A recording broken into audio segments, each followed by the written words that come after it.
Does anyone else remember the saying, "Stop the insanity"?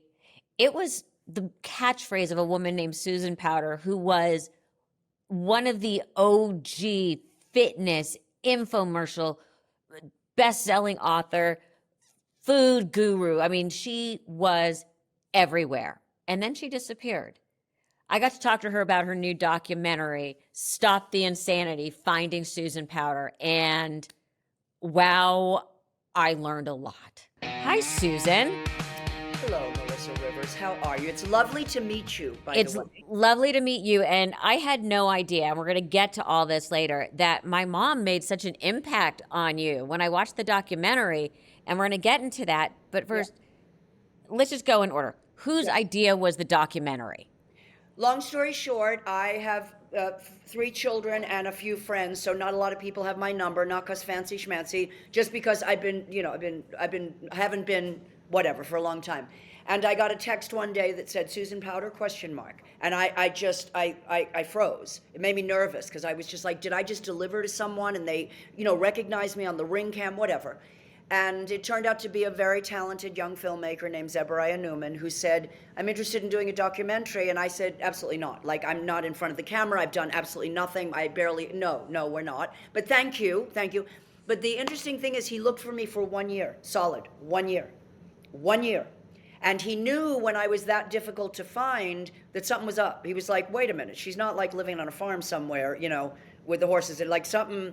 And when he heard the story, he did a gratitude list with Jamie Lee Curtis is one of the people on the gratitude list. And Jamie said, is she still her? Does she still have energy? Is she still like alive? And he was like, more than ever. And she said, you have to go back and film. And he called me and said, can I come back and film you tomorrow? And we started filming the movie right then. What made you say yes? Because when I met him, and because you've seen the movie, I don't have trouble trusting, but stuff went down that shocked the hell out of me when I found out, which you can understand in business and blah, blah, blah. I immediately trusted him. And single mom, young kid who knew when he was 14, he was watching me on the television, whatever, just raised properly. And I just trusted him. And Jamie Lee Curtis, how can you, for God's sake. Yeah. And I trusted him to weave a story that isn't just about she had millions and now she has nothing. That isn't the story. I wanted him to weave a woman's story. This is a woman's story, not just a mother, not just somebody who had millions, not just infomercial fitness queen. No, like this is a woman. And that's what I'm so proud of because the response has been amazing. Amazing. Yes. One of the things that struck me is there seems to be 3 Susans that we meet through the documentary. And I've got questions for all of them. Yes, ma'am. Okay, the first... I got you the answers, believe me. I'm sure you do. The first is overweight Susan, Yep. whose husband leaves her and the kids. Then there's Susan number 2, which is the public Susan with the spiky blonde hair and Stop the Insanity and all the infomercials. And then there's the Susan we meet in the beginning of the movie, who's struggling to keep her head above water in Vegas. Mm-hmm. I'm just going to start with Susan number 1. We never find out why your marriage fell apart because, someone who walks out on a woman with 2 kids 11 months apart, what was the reason? Well, America grew up with that story because Stop the Insanity was never about fitness. It was literally about the prince leaving, and that was written in the first book extensively, and I have since, I just wrote a book, a memoir, and I go into depth there about how I went from, single mother, incredibly overweight, to next step was stripper, next step was I opened a studio. Right. So I explain more of the backstory because America does not. They grew up with my first 2 kids. Everyone knew the prince left. Everyone knew the white picket fence blew up. And why did he leave? First of all, I haven't thought about him, and my oldest son is 43, so I don't care why he did anything. However, a lot of women face that, where all of a sudden he's not into marriage, and you got a 6-week-old and a 1-year-old. And what I knew at the time, which people don't realize, I knew I was screwed financially. I mean, I was a single mother living in Garland, Texas, 2 babies a year apart, incredibly over fat and unfit, didn't even recognize myself. Every Right. mother who's postpartum with 2, literally I knew I was screwed. And I was just like, what am I supposed to do? I'm not going to put my kids in daycare. This is 1982, Melissa. I mean, Right. you were young then. You know what I'm saying? Yeah. You were young. So that reality was the base of Stop the Insanity, which is why it was so popular. I mean, fitness is simple. I can tell you how to change your body. That's easy. But I wove a story that American women were like, get it, get it.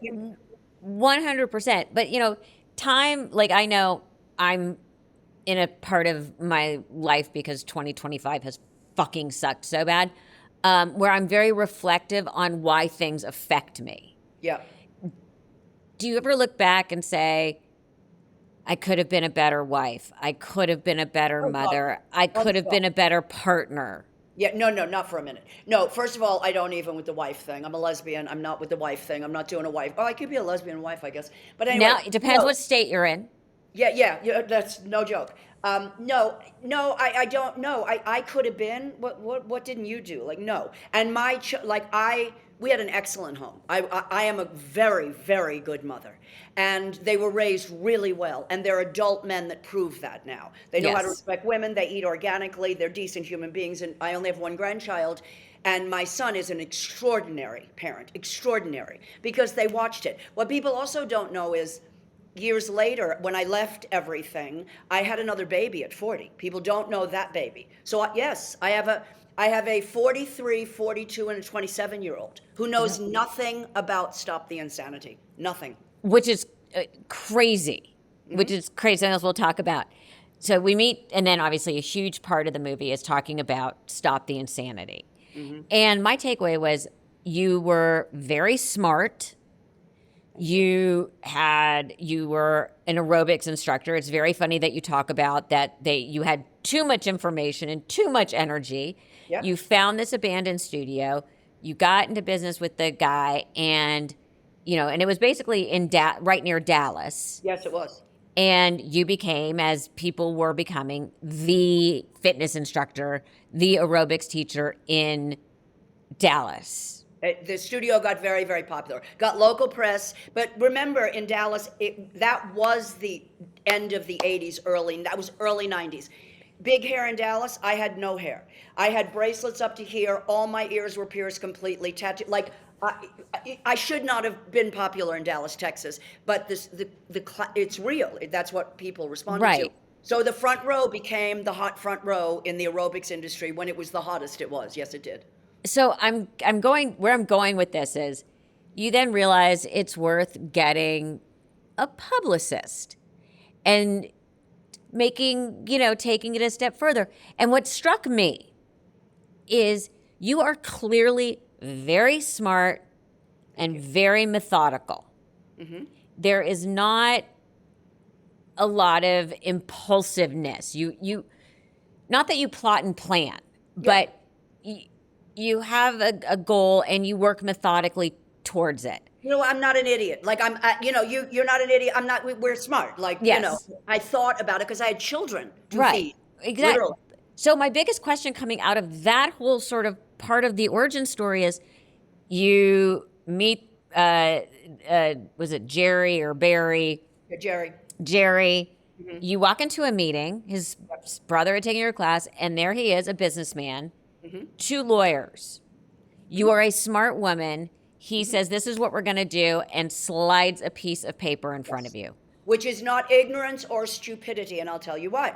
I was going to say, why the fuck did you sign it without having someone look at it? Well, first of all, I was a single mother. I didn't have a dime. I was running a studio that is studios are not profitable, believe me. Second, it was a totally different vibe, totally different time. I walked in, I was like, sure, but I wasn't trying to be anything. We were gonna franchise the studio. It was not write best-selling books, do videos. That happened without anyone knowing it was gonna happen. And it was a shock. And they got the deal of a lifetime. No kidding. The deal of a lifetime. But what struck me when you were telling the story was, I understand that you were a mom, that you only were making the money with this, and that's what you thought, but you're so smart that... Yeah, I just say, it wasn't that big a deal. It wasn't that intentional. It wasn't the business mentality. I mean, everyone knows, it's not an excuse. It's the reality at the time. Right. I was in a huge thing. There was a lawyer there. He's like, we want to do 50-50. We care about you. We're going to do this. We're going to open a franchise like the Richard Simmons Anatomy Asylum kind of. And I was like, okay, that's great. Great. You know, I had a paycheck. He, expanded the studio. I never thought beyond that, Melissa, No. No. ever once, like not once. Of course not. Was it ignorance? Yeah. Was it youth? Yeah. Was it? But it has nothing to do with stupid. Like it was just the way I just did it, signed it, whatever. I never believed people could be as horribly disgusting as they are. Never. And that's the point I'm getting to. Yeah. Never. That, in the long run, had to have been a shock. And you talk about your inner circle being beyond deceptive. Yeah. That had to be such an emotional blow for you because Jerry, we ended up, whatever, because that was a whole thing. And the long story short of it is, I generated $276 million. Which, by the way, again, in 90s money. Yeah. I sold Bob Asahina, the original editor, who I love and I talk to still, and he loves me and we love each other. He said, Susan, do you realize that you sold 1 million copies of a hardcover book without ever writing a word on paper? I said, no, I didn't know that. I mean, I knew we sold a lot, but I didn't know I sold 1 million. What hurt was not Jerry, because there was a lawsuit and and when I told him, listen, I want to expand this, it's gone a lot further, we have books, videos, he put his finger in my face and said, I own you. If you teach piano lessons for the rest of your life, I get half. And I said, quote, I don't know if I can cuss here, but I said, get your finger out of my fucking face before I bite it off. And I got up and walked. I never spoke to him again. Big lawsuit. That wasn't the heartbreak, Melissa. That was not the heartbreak. The heartbreak was a woman I trusted greatly. It wasn't sexual, it wasn't a love affair, but it was bigger than a love affair. And it was us two women doing it. We were doing it together. And, Jerry would yell at her and she'd be like, screw it. It was us together.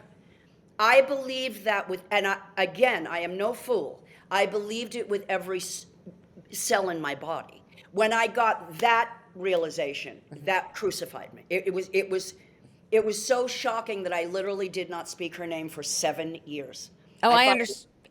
There's people whose name I do not. Yeah, no, I didn't speak her name for 7 years, and the only reason I am now is because I just did a movie and whatever. So I tell the truth. Right. So I did not. I took my baby, I left Los Angeles and moved to Seattle and started teaching aerobics. I was just like, I'm done, which was stupid on my part. I'll tell you where I was stupid if you want to know. Yeah, no, I do, because again, you see, and I saw it with my mom. These very smart women. Yep. Making decisions sometimes out of desperation. 100. Woman in business, not normal, not fitting the norms. Hello, Joan. Right. Hello, crazy. Well, and she had just lost my father, who had handled all that, and making decisions that you look back and go, how did I make that decision? And that's one of the things that struck me in this was, she's smart, she's energetic, she's pushing, she's tapped into something. She knows she's tapped into something. And that's why, again, it wasn't... Do you think there was a level of you that was naive?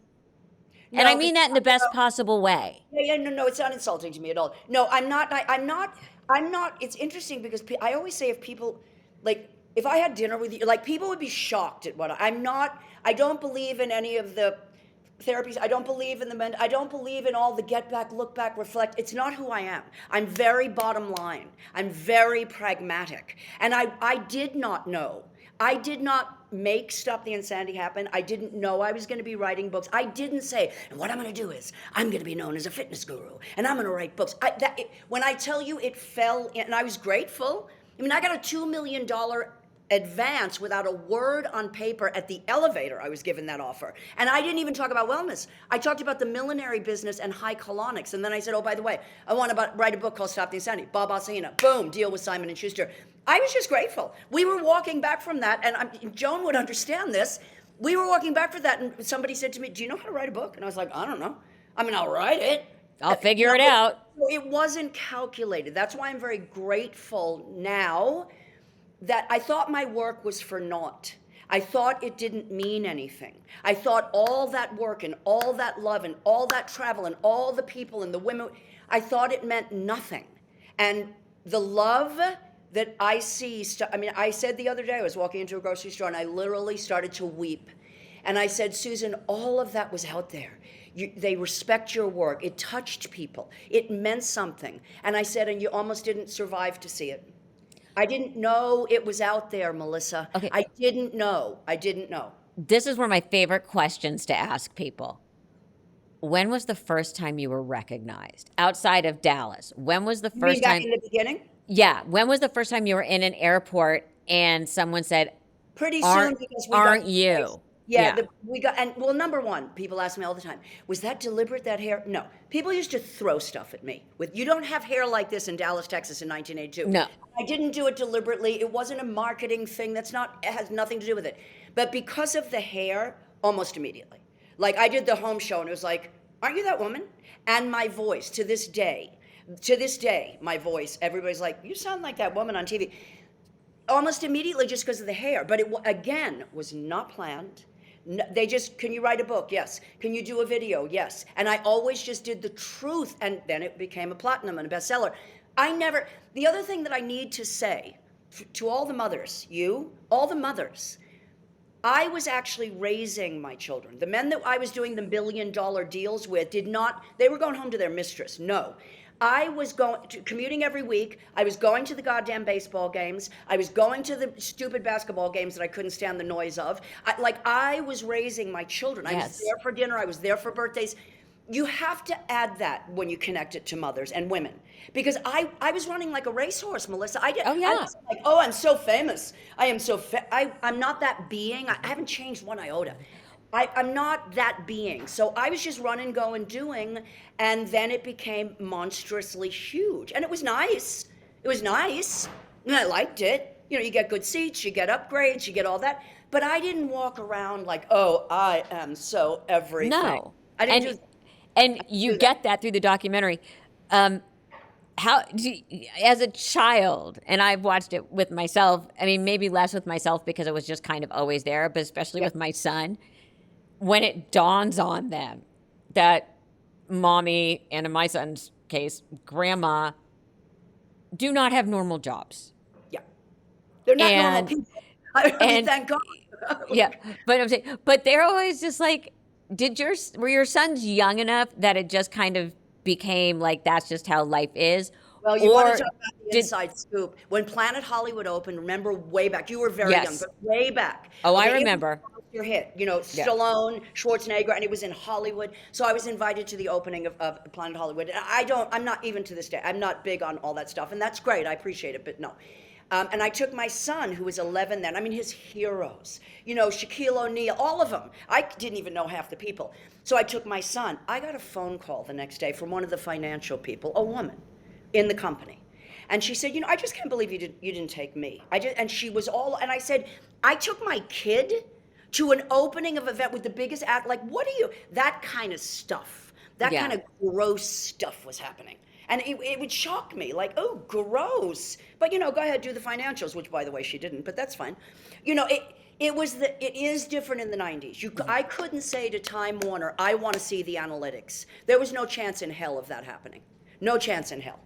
Like, I always used to laugh because I would come from work to go to a school thing with my son, and I would be in what my mother used to refer to as full kabuki, because I've just come off set, full hair and makeup, and just run to school.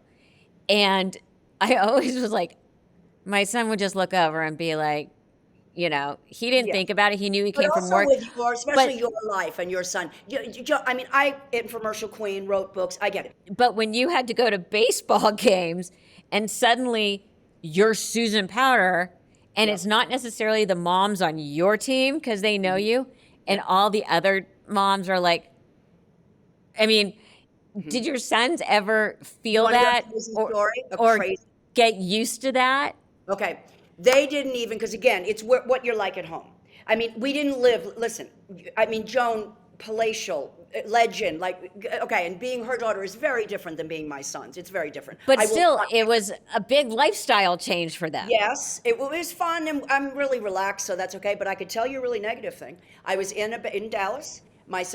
Both sons are all-star. They're really good athletes. And I was in the stands, literally in the stands. This is the truth. It's another, I can cuss, right, Melissa? It's okay. What? By the way, you can fucking say whatever the fuck you want. Well, good. Literally, when I tell you, the coach, this is exactly what happened. They were like 8 and 9-year-olds. The coach, as they were running out, called them cunts. called them cunts. And I stood up in the stands and I said, is that okay with all of you? And a man in the stands, a white man, said to me, don't you get enough attention, lady? And I said, if that's not, and I took my kids off the field and we left. It was like, don't you get enough attention? So it wasn't always positive, Melissa Rivers. I can tell you that right now. Not at all. It's funny for my son. I mean, I have a different story, but we were at my son played college lacrosse and we're at the big finals tournament and they're playing in the consolation bracket. And I'm watching all these parents kind of doing this and looking over and looking over and looking over. And they were, I think it was Georgia or Florida, and they were lovely, and both teams were out of the tournament. And the boys were just having fun. None of the starters played. Yeah. Then they started mixing up the teams, and it was lovely. Right. And I went over to find the mom who my son switched jerseys with, who was the other captain. Because I'm like, let's get a picture. This will be cute. Yeah. And it clicked in. And all of a sudden, all these moms from the other team were like, woof, but in a lovely way. Very nice, yeah. And I look at Cooper and he's just like, all right. You know, and they're forcing their sons to take pictures with me. They have no idea who this woman is. No, I mean, I think it can be awkward. And you're at a different place because it's just a different level in every way. And you've done a ton of TV and your mom and you know, the whole thing. I'm just a simple gal with simple. I mean, we're the same thing. I've always been this way. So our house wasn't pretentious. We're not a pretentious family. I require discipline, respect in a big way. I'm like the dominatrix of discipline. I don't mess around. Like, I don't care what kid you are. You better say, yes, please, thank you. That's done. So we had a good gig. And it was me and the boys, me and the boys, me and the boys. That's what it was. Single mom by choice. At that point, I never wanted another baby daddy. So I was done. So they loved it and we had fun. And more importantly, I was proud that I could pay for my children. And I, with what education, whatever, like she talks for a living, what the hell. And I was proud of my work. I'm still proud of my work. Like every book that came out, I was damn proud of it. So it was exciting and fun, and we had perks. You know, when we went on vacation, we went together in the Bahamas, and we spent a week. We had the time of our lives. We watched sea turtles lay eggs in the middle of the night. We didn't go on a tour and a yacht and a boat. Like, we just were our family. And that's a big part of what changed a lot. Fast forward, we will, but that dynamic shifted later on, and that was the most painful thing for me. The most painful thing, without a doubt. Without a doubt. Without a doubt. You think you were the manners dominatrix? You never met my mother or me. She's right, by the way. Oh, 100%. There was no sticker that just says Joan's right. That's it. About everything. Yeah. There was no. Yep. There was no entitlement. Yeah. Again, I got to roll back because people now don't understand the power of the infomercial. Mm-hmm. And you did yours, and it blew up. Yeah, it did. When did it dawn on you that your message was getting through? Well, you'll totally get this. You'll totally get it. When I did infomercials, it was the lowest rent thing you could do. They were lighting cars on fire to show the strength of the car wax. That is not a joke, Melissa Rivers. It was it was just like gross. My infomercial, the original one, they didn't ask me nobody thought it was going to be successful. It was a 5-camera shoot, 3,500 free tickets, and nobody even asked me, what are you going to wear? There was no rehearsal. I came the minute I got on that stage. The suits were sweating because I was talking about my ex-husband planning his murder. It's a great infomercial. I was talking about the Bambi story when I went to take an aerobics class. I was flapping a piece of bologna and saying, this is a pig's ass. This is not. They were just like, we're dead. We just lost $100,000. Like, we're dead in the water. They were sweating. They did not know it was going to be a hit. When I knew it was a hit, I didn't watch it when it came out, but the phone did not stop ringing. It came out December 26th, which is when they standard weight loss crap they bring out. It blew up. But here's when I knew. When Kirstie Alley satired me on Saturday Night Live. You have to see it. It is and that was really early on. They weren't, for SNL to satire you know better than anyone, and they don't do infomercial queen. So something shifted. but I never paid attention to that. I always say, I don't know, Sally Fields in the movie where she brings literally the mills to a grinding stop. That's what Stop the Insanity did. When I did the home show, you've done TV your whole life. I broke every rule in television. I completely ignored Gary Collins and Sarah Purcell. I looked straight through the camera at 8 a.m. and I went like this. No, listen, you can modify. I don't care what fitness level you are. Anybody can modify. That means you can get well, you can burn fat. I talked nonstop for 3 minutes. That's how fast it is on TV. And I knew I would never be invited back. Well, it broke ratings records. So they called up and they said, we'd like to have her back. You know when they put me on? 2 days before Thanksgiving or the week before Thanksgiving when nobody gives a shit about fitness. So they were like, this is going to bomb. Broke the records. I always see Stop the Insanity for what it was. It literally was, we didn't have the internet. I couldn't go direct. You can't see me on Insta and TikTok. You want to know me? I'm right there. Come. I did it this morning at 3 o'clock. Here. We didn't have that. I knew the women inside that camera understood every word I was saying. And they understood that humor can be connected to wellness. And they understood that you could be over fat and unfit, and it could be like, hey, if I put it on, I can burn it. Like, like what? It's not such a big deal. And I never made it complicated because wellness isn't. And I never required a degree or anything else. I was like, I'm 68 in 2 weeks. I am as fit, it works. You can be lean, strong, and healthy. It's not that complicated. Let's get it done. I understand, whatever. That was the power, the simplicity, and the women. It was, I always say WAGs, women and gays. It was women and gays that made Stop the Insanity everything.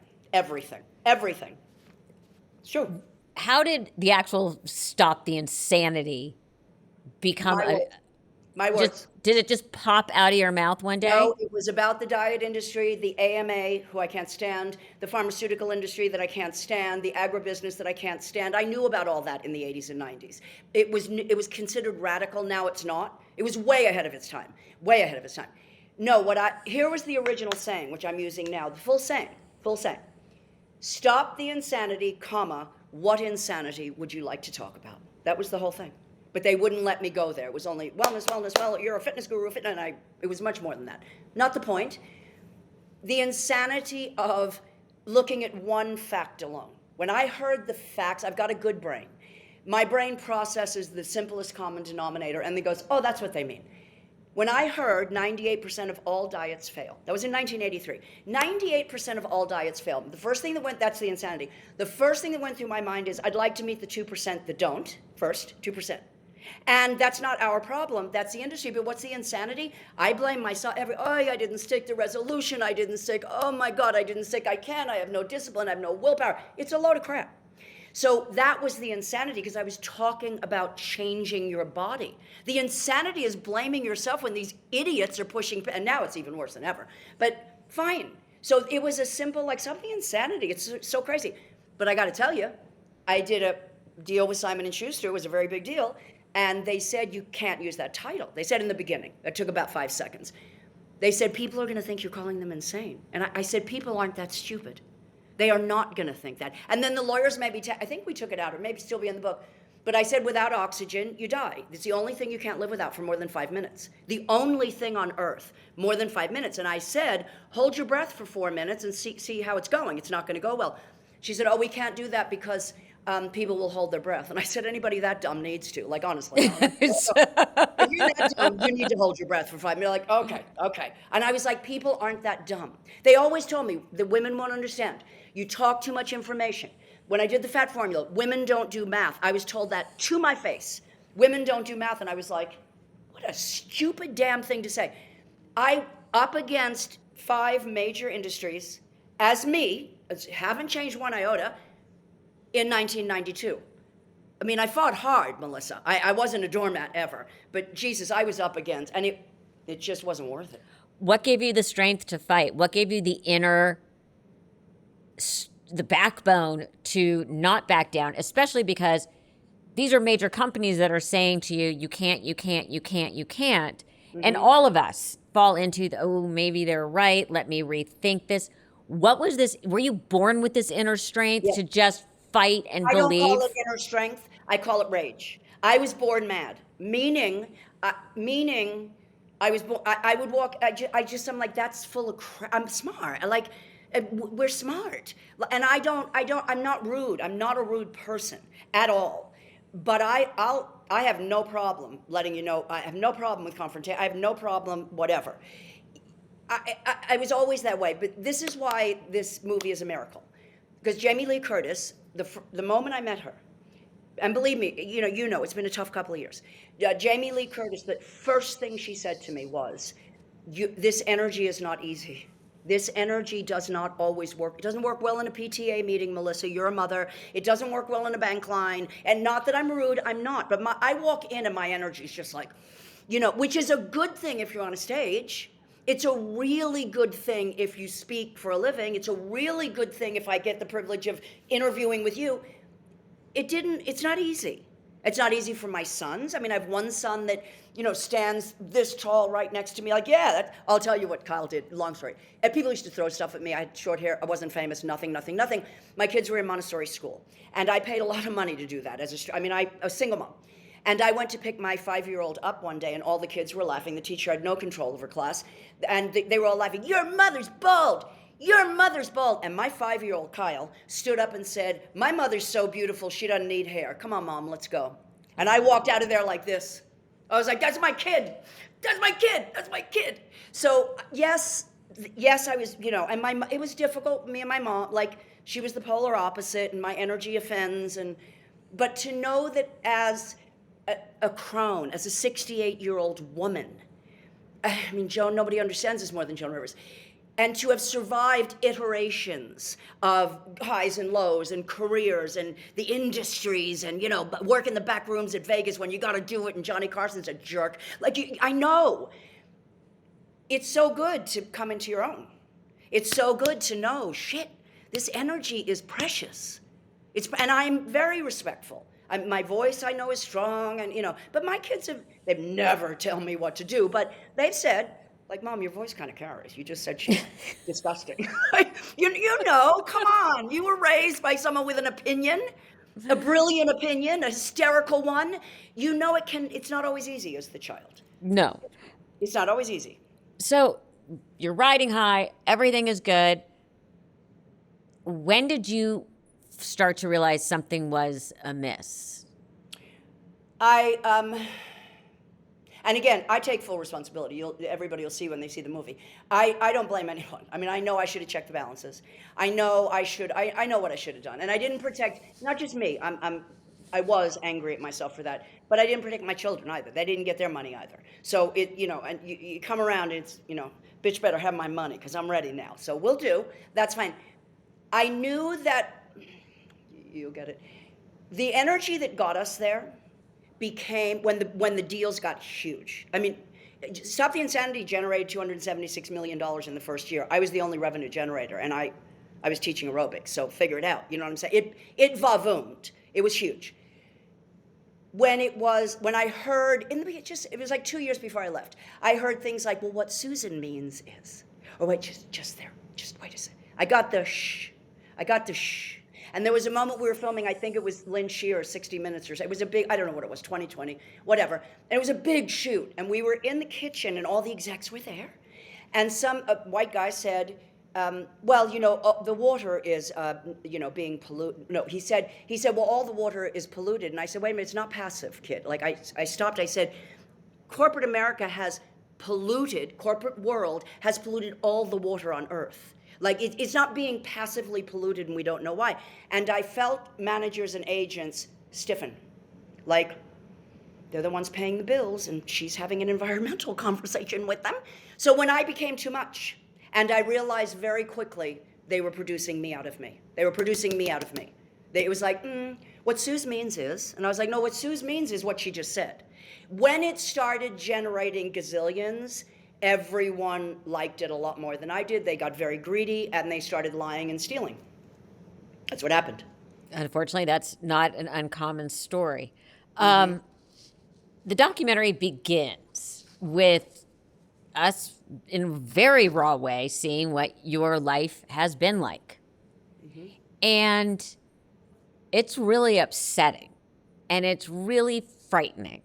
And the video you share about living in the motel, like, It's scary, Yep. scary shit. And you are a woman alone Yep. living there. Now, Yep. granted, I am pretty sure you could beat the shit out of anyone. Mm-hmm. There had to be nights that you were terrified. It was scared is one thing. Horrified, shocked, embarrassed, and ashamed is another. Like horrified, shocked, embarrassed, daily. This is 10 years. It's not. We're not talking 2 weeks. Like that's not what we're talking about. That's why I'm so proud. And I will say this about Joan. If your mom, Joan Rivers, had the privilege that I have, because there were moments that were probably really dark and really scary. I don't care if you're in a welfare motel or not. Just career, family, stuff, dead, husband, the whole thing. I'm proud that a woman with a very talented young storyteller, because there's a lot of ways you could have woven the story. It could have been salacious. It could have been a load of crap. It could have been behind the scenes doc. It's not. It's beautifully done because the storyteller, director Zebariah Newman, is brilliant. So is the editor. So the people that worked on this are brilliant, and I'm grateful. They're young and smart and brilliant. The bottom line is I'm proud of a woman's story. It's not a mother's story. That's why we don't, my mother is this much. It's not my whole being. Woman is this much. And I'm proud of my, survival instincts. And that same energy that you mentioned before is the energy that nobody ever, they watched me come and go at 4 a.m. It was beyond scary. You see, people know when they see the movie. It was real and really frightening, but I was never afraid. I mean, I was horrified and shocked and embarrassed and shamed and like, oh, this is so gross. But you don't even think about it because I will take you.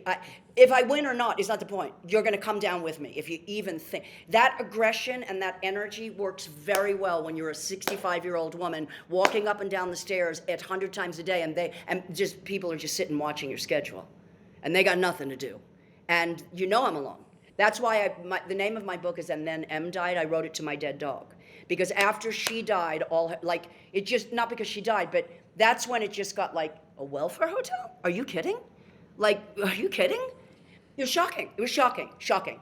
And at that time, like you mentioned, you had a baby at 40. So suddenly you also had, would she have been in her late teens when? It's 3 boys, and my youngest son is 27, and he was already on his own. He was Right. 17, he had an apartment. He's got much older brothers. He was living. Well, I'm talking about your daughter that none of us knew you had until you brought it I up. have a daughter. My third child is a boy. Boy, 3 boys. she's boys, Jesus, and that's the yeah. good news is you don't have to pay for any weddings. No, no. I would, as a matter of fact, I would heavily discourage a wedding. I'd be like, Yeah. you can get a life and a career, like.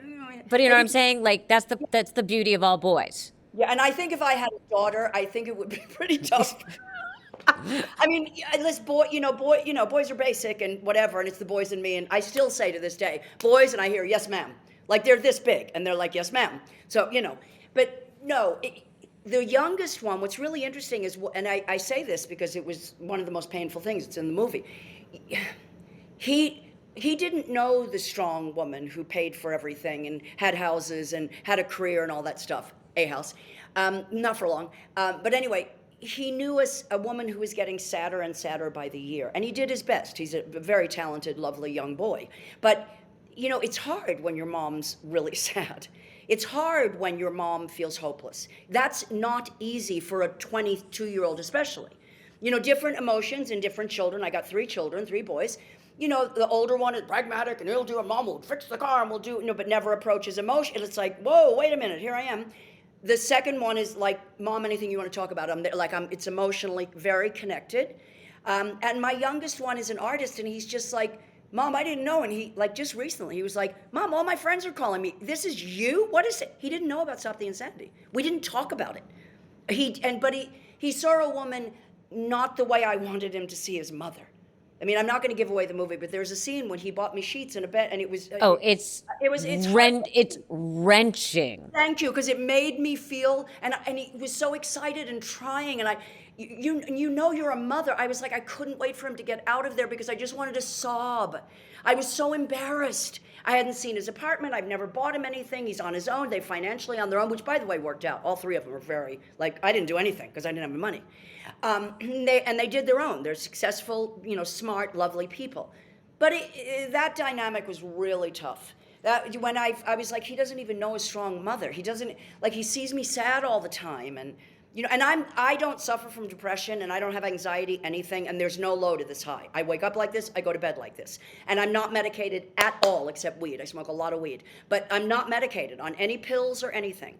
This is not easy energy when it's really sad, because I have said, if I decide I don't want to be here anymore, in all due respect, I know that we have to qualify, but I wouldn't do it. I would call my kids and say I'm done, and they would not question me. They would say okay, because I'm not going to be like. But he saw a weaker woman, and that was hard for me. Hard for me. Do you think the documentary is enlightening for him in the sense that he actually now, in a condensed period of time, sees, even in the darkest of times, which we see, is you never give up. You never. I would say thank you, because I never did, Melissa. Well, I came close, but I never. You know what I did? I did give up. But I never stopped working. I did give up. I did say, I can't get out of this. There's no way. Like, I'm not going to live like this. Something's going to happen. I'm going to have a heart attack. I got no goddamn insurance. I did give up, but I never stopped working. Never. And that's where your mother comes in, because I had a meeting with her for hours and hours. I'll tell you all about it. But the point is this. I'm not kidding when I say this. I'm not sucking up to you because you're Melissa Rivers. I cannot tell you how many times I would say WWJD, which people think is Jesus. It's what would Joan do?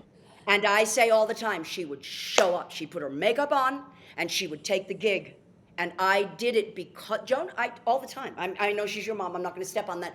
But I have an umbilical thank you link to her. Because what would Joan do? WWJD, she'd show the hell up. And I never stopped working. And I never will, ever. You know, do you not know what I'm saying? You're the daughter. Like, yes, you know, right? How did you guys meet? We were at QVC backstage. I can't even tell you. First of all, I've always loved Joan Rivers. Always. I knew her. I'm 68 years old. I knew her way back when she was doing The Doctor Came Out and Slapped Me and slapped my mother when I was born. I know it. I know. Because who doesn't? She's a goddamn legend. Not the point. She was had gone through the Sony thing. Your dad had died.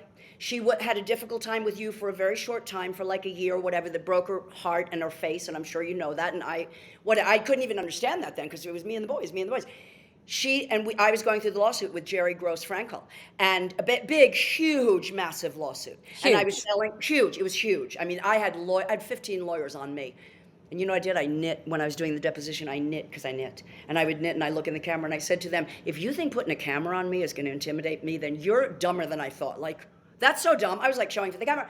But we sat for a long time because she said, it's hard, kid. They'll come after you. They'll take your money. It was just me and her. And she was like, you keep going. You're good, kid. Like, you're good. You keep going. And it's tough. And she told me that she'd had, after, her husband died, your dad died. And she said it was really difficult because it was, for a moment, the person that means the most to me, we had difficult times. And she told me the stress and the fear and just get back up and do it. And I will never forget it as long as I live. And my kids know. I went to see your mom's documentary alone in a theater on Wilshire Boulevard when it first came out. And that scene where she opens that, I was not broke then. I was still at the height of Stop the Insanity, Melissa Rivers. And that scene where she opened the calendar and she said, you want to know what fear is? You want to know what fear is? There's nothing on the calendar. That's fear. Years later, you could take me 20 years later, every single day, I would get up, do Uber still. I just drove Uber 3 days ago. Uber. And I would say, what would Joan do? She'd show up. What would Joan do? She'd show up. And I was like, I got a job. There's nothing on the calendar at all. But it is real to me. And I know you share your mother with millions of people in a huge way. I know that must be difficult and interesting, but she did have that effect. And so my WWJD, I'm not talking about Jesus, I'm talking about Joan. Well, after she died, I wanted to make bracelets that said that, but we decided it was better to go with WWJS for what would Joan say. But that was just because, I jump on the Jesus thing, to be honest with you. Yeah. But by the way, all the time, what would Joan do? And for me also, it's what would my father do? Yes. And, after my father killed himself and my mom and I were at loggerheads and had to come back. And just, I've had, it's insignificant, but a difficult year. And it's fascinating because what I really related to was the moving forward. There's only forward momentum. Yep. But people say that. They talk that, but to really do that, I mean, that's why the women, not just Joan, I mean, I saw it in Jane Mansfield, what those women had to do to have the waist and the this and the hair and the that and entertain the troops and go and do and get up against the worst patriarchal everything.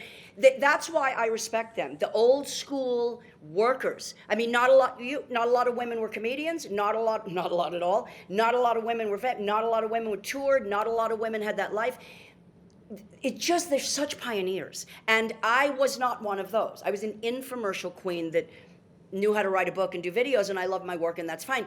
Not the same league. So I just think it's important that we recognize what they had to do, because I wouldn't have the strength. I think of Judy Garland all the time. I'm like, how did you get up after all those pills and all that liquor? You get up and you dance for 8 hours with whoever the hell she was dancing with. Like, that was some real stuff. And I can some days barely get out of bed. And I always think of those women. I just honor them because they literally paved the damn path. What is life like right now? You just said you're still driving Uber, but we see that you get your name back. We see that you are starting to get these things. Where are you now? Well, it's a simple concept. Absolutely nothing has changed. In my envelope, which people will know, I have $1,400, so that's all I have to my name. It's great. I drive Uber every day that I'm not doing this, which I'm so privileged. Absolutely nothing has changed, but absolutely everything has. And it is the real cellular definition of hope. I have real hope that I can work again, really work, and that I can save some money and get my money back, and that I can get insurance and go to the dentist, go to a doctor. I mean, this is all real. It's all real. America knows, millions of people. I have such hope, and my children will tell you, like, nothing has changed. My mother is completely different. She has life back in her. Like, her energy is here. Her beliefs are here. She's planning. She's doing. That is life altering and saving to me. It just is. And it's not just fake hope. And I can tell you something, Melissa Rivers, it'll be done right this time. I promise you. I'll be checking the balance every 35 seconds. I will be questioning every question of whatever. I will not do a thing I don't want to do in my life again that I think is compromised or not who I am or produced out of me. And again, I'll say it, Joan knows. I mean, 1, 2, 3 iterations, had to come around 5, 6, 7 times. The privilege of that is you work the back rooms in Vegas and you show up for the job and you're grateful when it works. And when it does, you're happy because you're rich again. It's fine. The truth. It's the truth. Absolutely nothing has changed, but everything has in my being. And most importantly, I know my work meant something. I thought it meant nothing. I've never seen a penny from any royalty. I wrote 7 books. Never. That was all part of the mess. I know my work meant something because the love I'm getting. People are like, love you, love you, love you. Oh my God, you were always so rich. I love you. That is like balm. It's like ointment. It's healing. Healing is not chatter and I'm not that person. It's tangible. And so I have a chance. I couldn't be more grateful. Like on a daily basis, cellular. Susan, you are amazing. I could talk to you forever. I still have so many things I didn't get to. Stop the Insanity, Finding Susan Powter begins streaming December 9th on all major video on-demand platforms such as Apple TV and Prime Video. Thank you. You are amazing. Thank you. And I hope to meet you soon in person. And thank you for everything you do, and thank you for everything your mother did, and thank you. Thank you.